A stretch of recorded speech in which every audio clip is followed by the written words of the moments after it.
हम आप सबसे भी निवेदन करना चाहते हैं कि हमारी लड़ाई राजनीतिक नहीं है। हम राजनीति करने वाले लोगों को इस रास्ते पे लाना चाहते थे कि बिना गरीब की मदद करे तुम राजनीति में सफलता नहीं पा सकते। मैं उनसे कहना चाहता हूं तुम मुझे हरा सकते हो वोटों से मिलकर बड़े लोगों, लेकिन मेरे इरादे को नहीं बदल सकते। मैं आज आपके बीच में कह रहा हूं, हो सकता बहुत जल्दी मैं राजनीति छोड़ दूं, लेकिन उसके बाद भी इससे भी भव्य कार्यक्रम मैं करूंगा ऐसे ही अपनी जिंदगी में। तब इन नेताओं को बताऊंगा कि मेरे इरादे क्या थे। आज तो मेरा कार्यक्रम स्वार्थ लगता होगा थोड़ा सा। मैं अपने साथियों से भी कहता हूं कि मेरे मन में चलता कि मैं आखिर जो मेरा मकसद था राजनीति में, ये राजनीति की इस बेईमानी को पकड़कर मैं लोगों के सामने रखूंगा। राजनीति का दर्शन ही बदल गया, पूरा कंसेप्ट ही चेंज हो गया।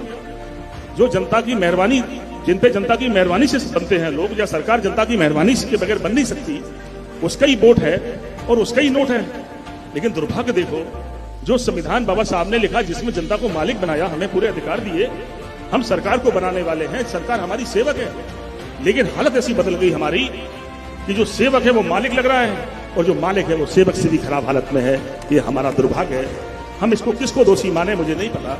राजनीति को दोषी माने, दल के लोगों को दोषी माने, चालाकी से राजनीति करने वालों को दोषी माने, पर सबसे बड़ा दुर्भाग्य तो हमारा ही है कि हम अपनी उन्नति की इतनी बड़ी लड़ाई को इतनी आसानी से हार जा रहे हैं।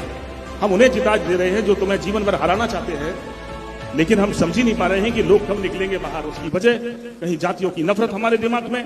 ये चालाक लोग जब हमारा भविष्य और भाग बदलना है, तब कभी भगवान की बातें करेंगे, कोई दूसरी बातें करेंगे, जिससे तुम अपने भाग और तकदीर को बदलने की लड़ाई हार जाओ।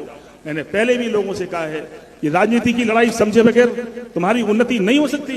तुम गलत फहमी में जी रहे हो। तुम्हें लगता है कि तुम्हारी मेहनत से फसल पैदा करके तुम उन्नति कर लोगे, ये झूठ है, तमाशा है। ये राजनीति को जब तक सच्चे रास्ते पर नहीं लाओगे, उसकी लड़ाई नहीं जीतोगे, तब तक तुम तरक्की के बाहर नहीं, तरक्की की तरफ नहीं जा सकते। आप सबसे बड़ा साधन तुम्हारा वोट है, और वोट को देने के पहले 1000 बार समझो कि हम किसको देने जा रहे हैं, और ये बनने के बाद क्या करने जा रही है, किस दल को हम देने जा रहे हैं, इसकी बातें क्या है और इसकी सोच क्या है, उसके काम क्या है, इसकी समीक्षा। देश का बजट 30 लाख करोड़ है। अगर थोड़ा बहुत भी पढ़े लिखे हो, थोड़े बहुत भी समझदार हो, तुम सिर्फ अपने पैसे को, जो तुम्हारी मूल मेहनत की कमाई का पैसा है, अपने ऊपर खर्च करा लो किसी दल से, जिस दल पे तुम भरोसा कर पाओ, उस दिन तुम्हें दुनिया की ताकत गरीब नहीं रख सकती।